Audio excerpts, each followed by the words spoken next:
Stai sull'attenti soldato, siamo sotto attentato. Per un attimo ho tentennato sopra un filo spinato. Dal male tentato, non so, forse rimasto incantato. Immobile catenato, come che esplode per comando. Intanto ti mando un bacio forse un po' amaro. Maro, dammi una mano, qualcuno dall'alto che mi sta guardando. Mi chiedo anche se mi sta ascoltando.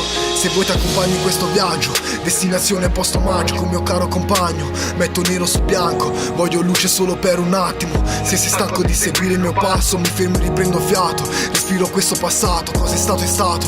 Questo sono io e questo è il mio lascito. Mio caro soldato, adesso ti lascio.